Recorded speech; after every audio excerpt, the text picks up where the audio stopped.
Mga boss, may bago na naman tayong project. Palit tayo ng Hydrobox Master ng 8BC8 mga bossing. Mitsubishi siya mga boss, 8BC8. Ang issue siya ni mga boss, sabi ng driver nito na mahina raw ang preno niya kapag meron siyang karga na mabigat, hindi kaya ng preno niya, hindi raw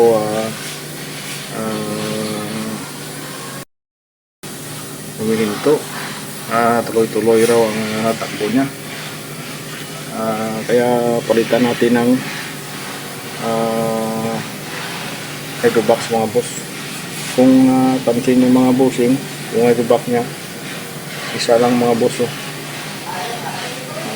dapat dalawa to para malakas yung preno nya, yung brake nya. Isa lang mga boss, kaya siguro hindi niya kaya dahil to isa lang yung hydrobox nya. Yeah.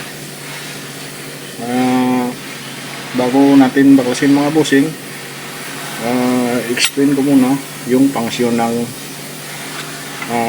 hydrobox nya mga bossing. Ito galing dito sa master nya. Pag-apak ko ng pedal, pasok yung fluid, pressure ng fluid ang piston dito, tulak ng piston yung check valve, papasok yung hangin ang galing sa tangke. Dito yung hangin galing sa tangke papasok, pupunta dito sa tubo nya, papasok sa loob doon sa hydrobox nya, sa bore nya. Yung loob ng hydrobox ito nakikita ito, yan yung tinatawag na packing. Sabi nila, bahala kayo kung ano yung tawag nyo dito. Yung pressure ng hangin dito, tulak ng hangin, nagkaroon ng pressure yung fluid, tulak niya pa dito papuntang oil cylinder mga boss. Yeah. Okay, sana nakatulong sa inyo mga bossing. Thank you.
hydrovac mga busing. Ito mga boss, oh.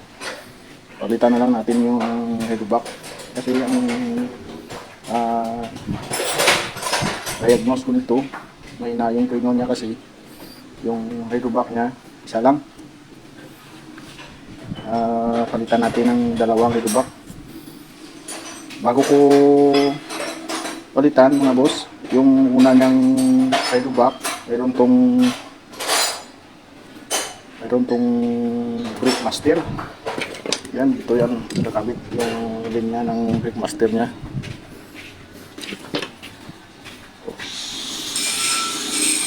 Kung pinalit natin, pinila natin ng bago, mga boss.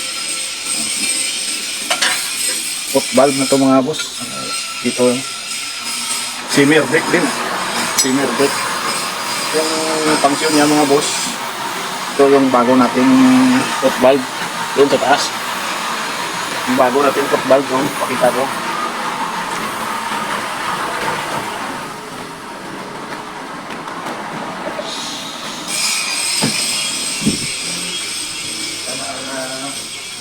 Bago nating pop valve na kinabit, wala nang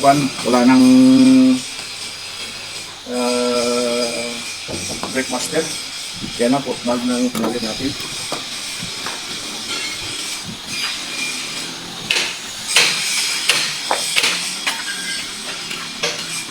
Mga boss, yung linya ng pop valve dito, yan, nakabit yung dalawa. Yung dalawa dun sa supply sa tangke. Yung out niya, ito. Silming airbag dito mga boss. Dito yung fluid. Wala ditong fluid sa bore niya. Hangin dito yung pumapasok. Yung fluid dito. So yan. The same principle mangyapon mga bossing. Nagpalit lang tayo ng pot valve. Kinuha natin yung pinull out natin yung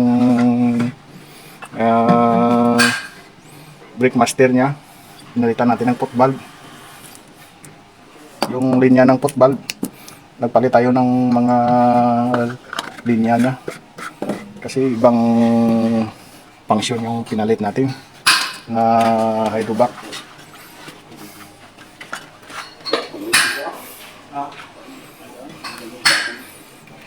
Bago natin ipatuloy mga boss, bago tayo mag road test,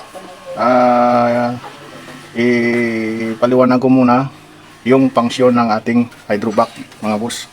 Pag inapakan mo yung pedal doon sa taas, yung foot brake nya, papasok dito yung hangin. Pasok dito ng hangin, yung hangin na galing sa tangke ay papasok dyan sa loob ng hydrovac, doon sa likuran, dito sa bore nya.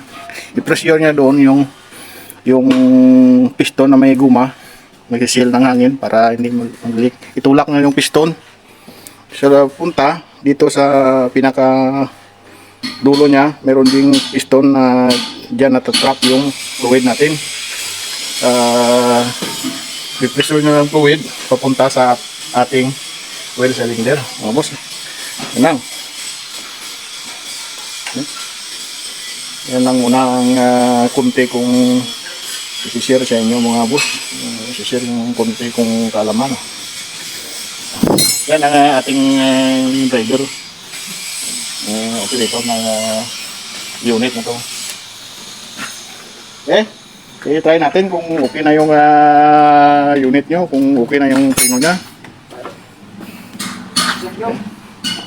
Try natin panda rin.